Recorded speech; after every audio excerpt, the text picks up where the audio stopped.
ان الدین عند اللہ الاسلام، اللہ کے نزدیک سب سے پسندیدہ دین اسلام ہے۔ اللہ نے قرآن کے اندر ارشاد فرمایا کہ دین اسلام سب سے بہتر دین ہے اور میرے نزدیک سب سے پسندیدہ اسلام ہے۔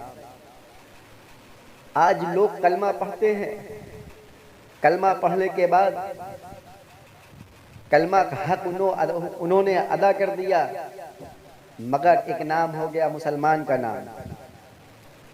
مگر مسلمانوں، آپ نے کبھی اسلام کو سمجھا ہی نہیں۔ اس لیے نہیں سمجھا، اسلام کی اہمیت تم اس لیے نہیں سمجھتے ہو، پتہ ہے اس لیے، جانتے ہو کیوں؟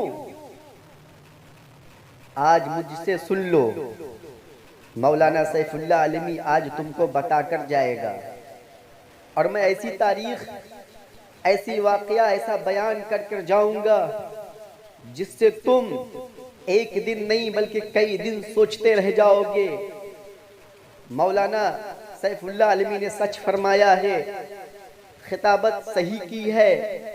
واقعی اسلام کو سمجھو مسلمانوں، غور کرنا، میری تقریر شانتی کے ساتھ سنا کرو۔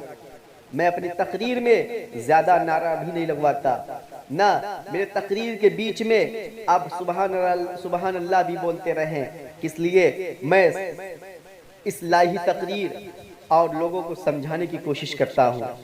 میں صرف اپنی تقریر اس لیے نہیں کرتا کہ میں آیا ہوں تقریر کر کے چلا جاؤں، لوگوں کو سمجھ میں نہ آئے۔ بیکار ہے ایسی تقریریں جو لوگوں کو سمجھ میں نہ آئے۔ تقریر کرنے کا مقصد یہی ہوتا ہے تاکہ لوگوں کو سمجھ میں آئے۔ اور اسی آیت کریمہ کے اندر میں اپنے گفتگو کو آگے لے کے چلتا ہوں۔ جانتے ہو اللہ نے فرمایا میرے نزدیک سب سے پسندیدہ دین اسلام ہے۔ اسلام سے اچھا کوئی مذہب نہیں ہے۔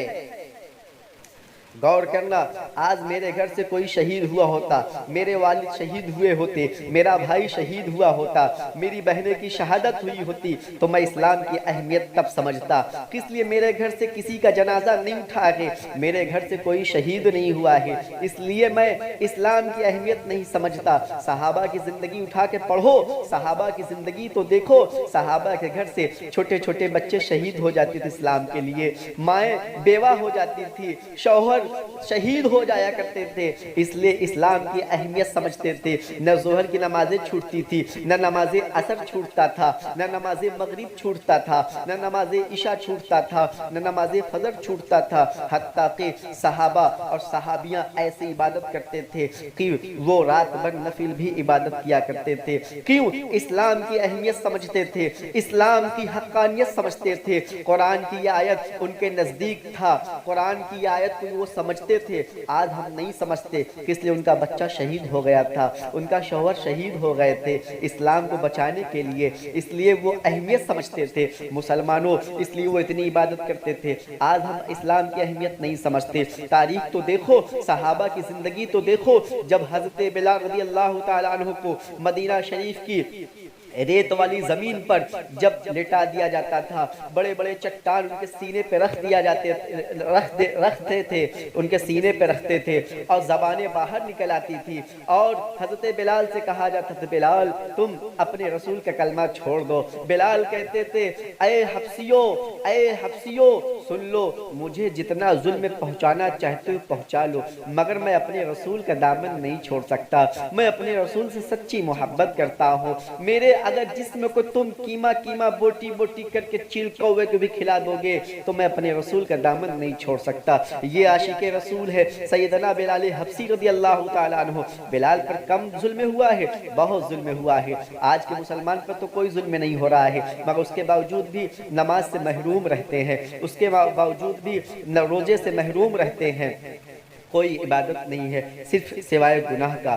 آپ غور کرنا، حضرت بلال رضی اللہ تعالیٰ عنہ کا واقعہ میں آپ کو بتا دوں۔ حضرت بلال رضی اللہ تعالیٰ عنہ ہیں، اتنے پیارے صحابی، اتنے قیمتی صحابی ہیں حضرت بلال۔ حضرت بلال رضی اللہ تعالیٰ عنہ نبی کی بارگاہ میں آتے ہیں، کہتے یا رسول اللہ، آپ کے پاس میرا دل چاہتا ہے کہ بس میں آپ کے قدموں میں بیٹھا رہوں، آپ کے قدموں کا بوسہ لیتا رہوں۔ یا رسول اللہ، جب تک میں آپ کو نہیں دیکھتا نا میرا دل نہیں مانتا۔ آقا، میں آپ کو بغیر دیکھے نہیں رہ پاؤں گا۔ میرے مصطفیٰ ارشاد فرماتے، بلال کیوں، کیسے کہتے ہو؟ بلال ایسے گفتگو کیوں کر رہے ہو؟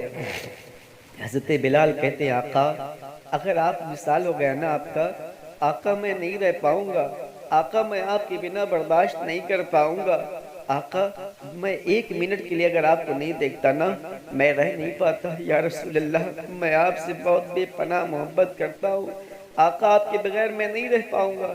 اللہ اکبر مسلمانوں، میرے نبی کا وصال جب ہو گیا، میرے نبی کے وصال کے بعد حضرت بلال کی تاریخ میں ہے کہ حضرت بلال رضی اللہ تعالیٰ عنہ بالکل مجنون بن گئے، مجنون بن کر، دیوانے بن کر ٹہلنے لگے۔ لوگ کہنے لگے بلال نبی کے مؤذن اذان دے دو۔ بلال کہتے نبی کے بغیر مجھے کچھ اچھا نہیں لگتا۔ حتیٰ کہ حضرت بلال رضی اللہ تعالیٰ عنہ کئی دن گزر گئے، نہ پانی پیتے تھے نہ کھانا کھایا کرتے تھے۔ حضرت بلال رضی اللہ تعالیٰ عنہ ایسی زندگی گزارتے۔ ایک دن جانتے ہو مدینہ شریف کی گلیوں میں چھوٹے چھوٹے بچوں نے کہا بلال نبی کے مؤذن وہی اذان سنا دو جو میرے مصطفیٰ کو سنایا کرتے تھے۔ حضرت بلال کہتے ہیں جب تک میرے نبی میرے سامنے نہیں آئیں گے بلال کو اذان دینے کی طاقت نہیں آئے گی، میں اپنے مصطفیٰ کا دیکھوں گا۔ حضرت بلال رضی اللہ تعالیٰ عنہ نبی کو ڈھونڈتے ڈھونڈتے ملک شام چلے گئے۔ چرواہوں سے پوچھتے کیا کسی نے میرے مصطفیٰ کو دیکھا ہے؟ درختوں سے پوچھتے اے درخت بتا میرے نبی کو تو نے دیکھا ہے؟ اے پتھر تو بتا میرے مصطفیٰ کو تو نے دیکھا ہے؟ پتھروں کو اٹھاتے اپنے سینے سے لگاتے، اس کو چومتے، کہتے کاش میرے مصطفیٰ اسی راستے سے گزرے ہوں گے تو ان کے پاؤں اسی پتھر سے لگ گئے ہوں گے۔